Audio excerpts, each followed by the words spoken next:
Well, today, ladies and gentlemen, in this video, I want to go over my philosophy on how I write riffs and drop tunings. Let's get into it.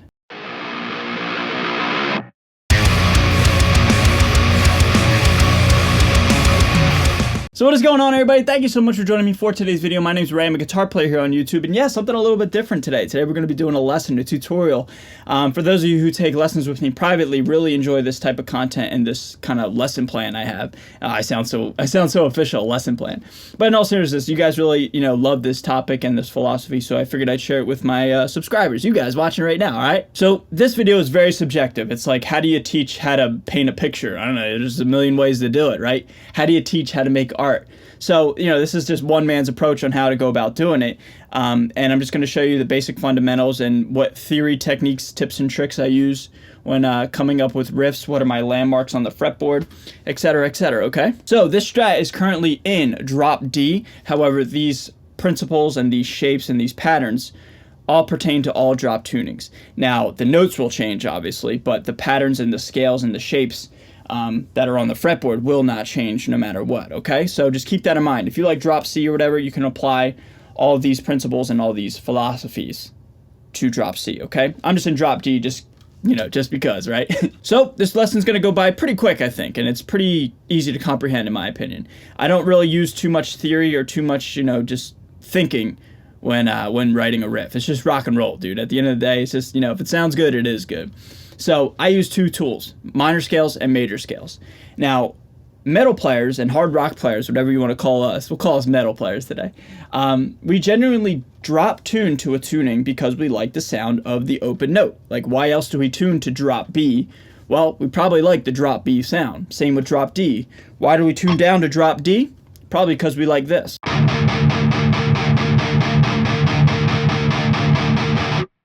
Right? Like, that's probably why we like it. So I use that as like my starting point. Well, if I'm in drop D, for example, chances are my key of my song is going to be in D something, and D major or minor is usually what I try to write in. That's not necessarily a conscious thought. It's just a way for me to be comfortable. Sometimes if I come up with a riff and it's not in any key, and if it's not in any sort of box of right and wrong notes, if it just sounds cool, who cares, man? It is cool. But that's not to say I do use a little bit of theory along the way. So the first tool that I use is the major scale. Now, doesn't matter what tuning you're in, but again, in drop D, the major scale is open 2 4 5 7 9 11 12.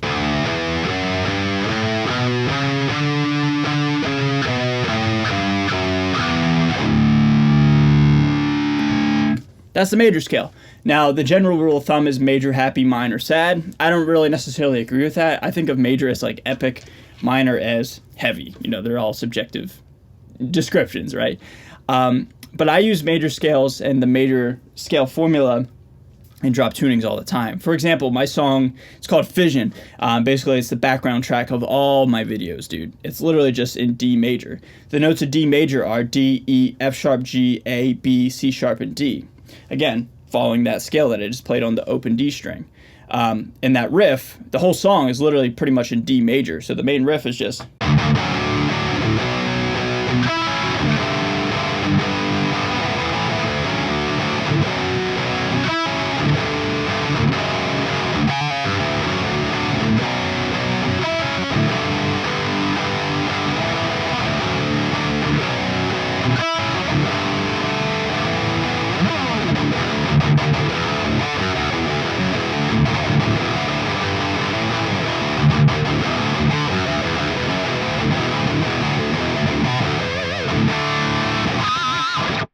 Now, honestly, ladies and gentlemen, I couldn't tell you right off the bat every single note that I'm playing in that song. Like when I'm doing this.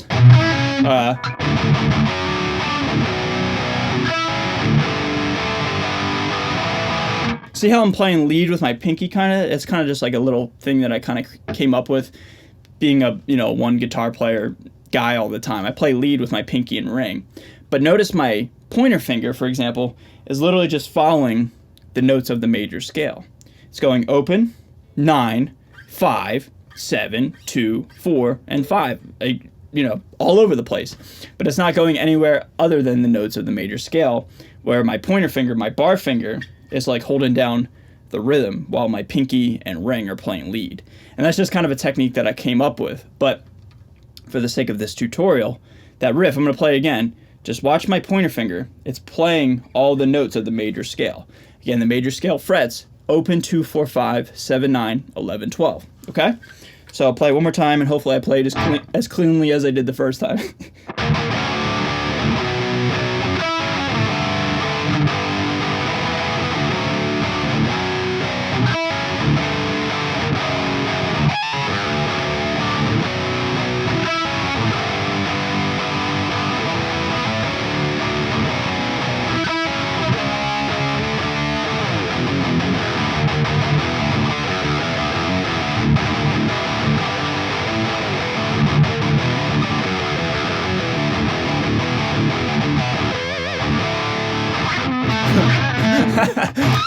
There it is. I had to get it there at the end.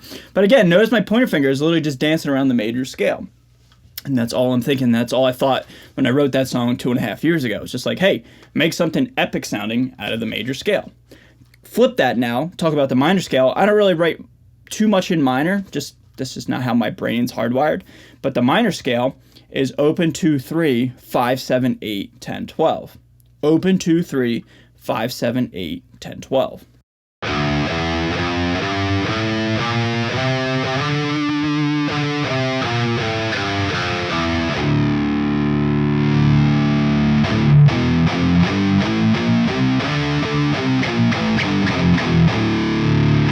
A little bit more somber sounding, you know, one can argue that. I don't really necessarily agree with that in the sense that, like, you know, every minor scale has a relative major and vice versa, so they're all kind of the same notes, just played in a different order. But for the sake of this video, yeah, the minor scale sounds a little bit somber. That's D minor, and the notes of D minor are D, E, F, G, A, B flat, C, and D. So all you have to do to make something a little bit somber sounding and, dare I say, heavier sounding, is play the notes of D minor. You know, the song Hypochondria by Dragged Under, it's in a different tuning, but it kind of just plays along the lines of this, like.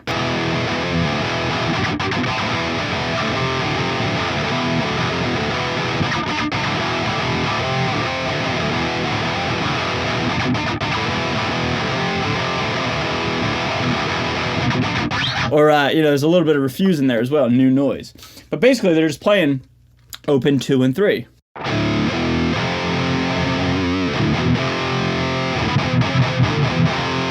That's just the start of a D minor scale. So, you know, I spent more time talking about major than minor, but that's just because the way my brain works, it's just more major oriented when I write riffs. But again, you could write, I'm going to write a really crappy minor scale riff right now, just following those notes. Like if I just went.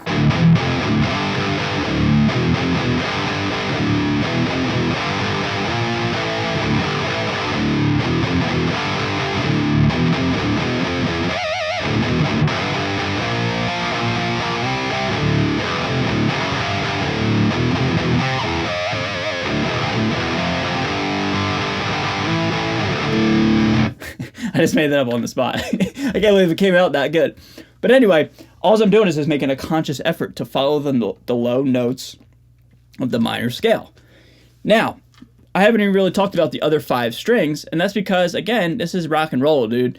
I don't necessarily care what the other notes are for me personally. When I'm writing a riff, if it's, like I said, if it sounds cool, it is cool, man. So, like, if I'm writing a riff and then, like, I just start to play, like, the A string, the D string, whatever, and it sounds cool, like if I'm going.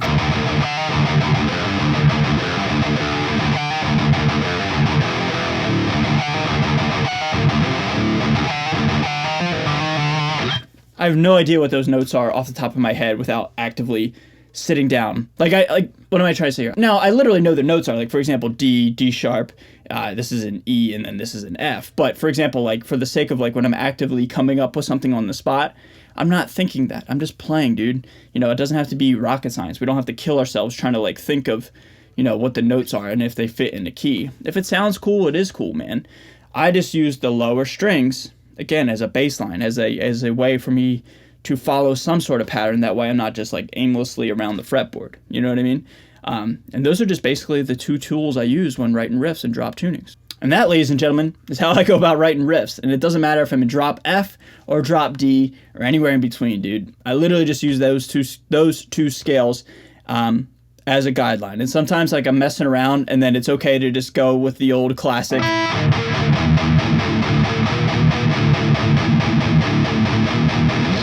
Just the open one chug, which, you know, if you want to get technical, that could be like a D Phrygian or a D Locrian start of something. But at its core, it's literally just, you know, open one and then kind of like a little tritone sound. Anyway, getting way too technical on open one. At the end of the day, it's just like, you know, the most cliche sound in metal, and it sounds rad. So that's okay too. That's cool too. It doesn't matter in terms of theory. If it just sounds cool, it is cool, man. So don't think too hard. But again, I like to have some sort of formality when I'm writing a riff, and I just use D major and D minor, or any major and minor scale depending on what I'm tuned to, and I just, you know, let it rip, dude. You know what I mean? It's rock and roll, so I don't think too hard about it. So everybody, I hope that helped you, and I hope you got some sort of insight and some sort of idea as to what I go through in my head when I'm trying to come up with something. Hope you enjoyed it, man, and I hope you just had fun hanging out with me, okay? So everybody, that's going to do it for this video. I'm going to get out of here. Thank you so much for watching. Stay safe, stay healthy, and stay metal. I'll see you guys next time. Later.